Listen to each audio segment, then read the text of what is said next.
గోదావరి జిల్లా నిడదవోలులో ముంపు ప్రాంతాలలో మంత్రి కందుల దుర్గేష్ పర్యటించారు.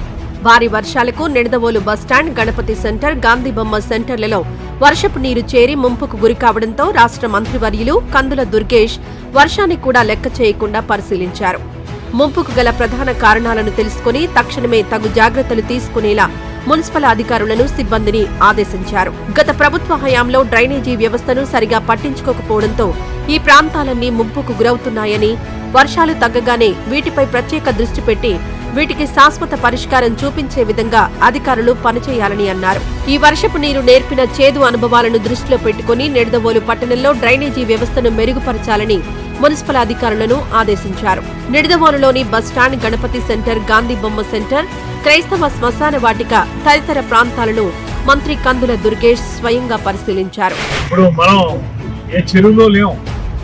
నిడదవోలు ఒకప్పుడు అద్భుతంగా ఉన్నటువంటి డిపో, ఇక్కడ ఆ డిపోలో బస్ స్టాండ్ లో చూస్తుంటే చెరువులో ఉన్నటువంటి, అంటే దీనికి అవుట్లెట్ సరిగ్గా లేకపోవడం వల్ల నీళ్ళు ఇలా నిలబడిపోయి మునిగిపోయే పరిస్థితి వచ్చింది.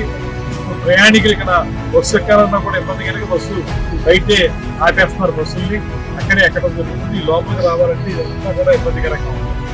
ఇప్పుడు అందుకే నేను తెలిసి వెంటనే వచ్చాను, చూశాను. దీన్ని ప్రాపర్ గా ఈ నీళ్లు బయటికి వెళ్ళిపోవడానికి అవసరమైనటువంటి డ్రైన్ సిస్టమ్ ని మెరుగుపడతారు.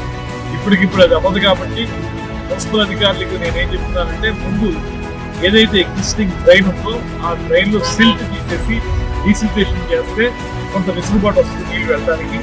కొంత నీళ్లు అలా వెళ్ళాలి, మరికొంత నీటిని వాటర్లు పెట్టి తోడేమన్నారు ఇక్కడ పక్కన ఉన్నటువంటి డ్రైన్ లో. ఆ రకంగా చేసి ముందు ఇమీడియట్ రిలీఫ్ ఇవ్వాలని చెప్తున్నాం. అయితే దీనికి మొత్తంగా ఈ నిడదవోలుకు సంబంధించి ఒక 3 కోట్లతో ఒక ప్రపోజల్ పెట్టాం. ఇక్కడ రైళ్లు కానీ ఇతరత్ర అంశాలు కానీ రుణాకి పెట్టామనేటువంటి మాట్లాడుతున్నారు. అందులో ఇది కూడా ఒక కాంపొనెంట్ గా ఉంటున్నారు. దాన్ని ఇప్పుడే నేను రుణా వైస్ చైర్మన్తో మాట్లాడాను. వాళ్ళు ఇమీడియట్ గా దాన్ని ఫాలోఅప్ చేసి ఏం జరిగిందో మళ్ళీ చెప్తా అన్నారు. నేను దాన్ని ఫాలోఅప్ చేసి ఖచ్చితంగా అది నెక్స్ట్ సీజన్ కైనా సరే మనకి ఇబ్బంది లేకుండా చూసే విధంగా ప్లాన్ చేస్తాం. ఇప్పుడు మాత్రం ఇమీడియట్ రిలీఫ్ గా నీళ్లు తోటం డీసిల్టేషన్ చేయమని అధికారులు చెప్తున్నాను.